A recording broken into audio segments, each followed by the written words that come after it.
Have you ever been told to just try harder when you're struggling to focus? Yeah, me too. But what if focus isn't something you can just force? What if it's a state you have to allow? We're going to dig into that because we're about to flip the script on productivity and talk about, well, human biology. And this, right here, this is the whole game. That feeling of being scattered, of your brain going in a million directions at once, that's not a character flaw. It's a sign that your nervous system is overloaded, that you've lost your footing. You're not broken, you're just unanchored. All right, so that brings us to our first big idea. We've got to dismantle this myth that the answer is always to just push harder. I mean, we've all heard this 1,000 times, right? Get a new planner, download a new app, wake up at 5 a.m., just grind through it. We're told to wage this constant war against our own minds, and honestly, it's exhausting, and it rarely ever works in the long run. And this slide just lays it all out.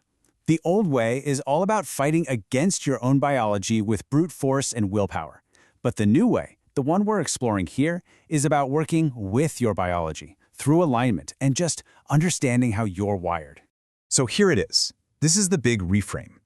When you start to see focus as a practice, like yoga or a meditation, everything changes. It stops being something you either have or you don't, and it becomes something you can actually cultivate by taking care of the very system that runs the show, your nervous system. Okay, so to really get why this approach is such a game changer, we need to peek under the hood and see what's actually happening in our brains when we feel completely overloaded. So think of your prefrontal cortex as the CEO of your brain. It's the part that handles all the big stuff: planning, decision-making, staying on task. But when you bombard it with constant stress, endless notifications, and jumping between a dozen tasks, well, that CEO starts to get really frazzled and just can't do its job right. And this is what that feels like. It's like your brain's entire operating system has just crashed. You know what you need to do, you can see the list, but you can't get started. You can't concentrate. And suddenly you find you've been scrolling on your phone for 20 minutes. Your command center is temporarily offline. So when we talk about losing our focus, what we're really talking about is a temporary breakdown of these incredibly important skills. It's a biological event. It's not a moral failing or you being lazy. Okay, so if our CEO goes offline, how in the world do we bring it back? Well, this is where regulating our nervous system becomes our #1 tool. And this is so crucial. An overloaded brain is basically a brain stuck in a low-grade fight or flight mode. Trying to force it to focus is like trying to yell a scared animal into calming down. It just doesn't work. Instead, you have to gently show it that the coast is clear, that it's safe to come out of survival mode.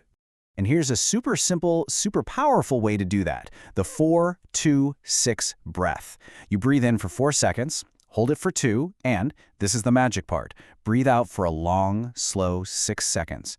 That long exhale is a direct message to your nervous system that says, hey, we're safe. It's like manually flipping the switch from stress to calm.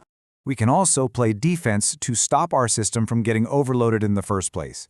Think about all the little micro leaks that drain your focus battery all day. Using a specific scent as a focus cue, cleaning the clutter off your desk, or just turning off one non-essential notification, these small things can make a huge difference in protecting your attention. And what's so fascinating is how this all builds on itself. When you regulate your biology, it doesn't just help you focus right now. It actually creates this profound psychological shift. You start to see that shift in your own internal voice. I should always feels heavy, doesn't it? It's the language of pressure and guilt. But when your system is calm, you can operate from a place of I choose. That simple word swap moves you from feeling like you're being dragged along to feeling like you're actually in the driver's seat. Here's another amazing way to work with your biology instead of against it. Your brain wasn't designed for a nonstop marathon. It's built for sprints. If you can work in focused bursts of about 90 minutes and then give yourself a real 20-minute break to recover, you prevent burnout and you stop forcing things. You start to find that natural state of flow. So let's zoom all the way out for a minute.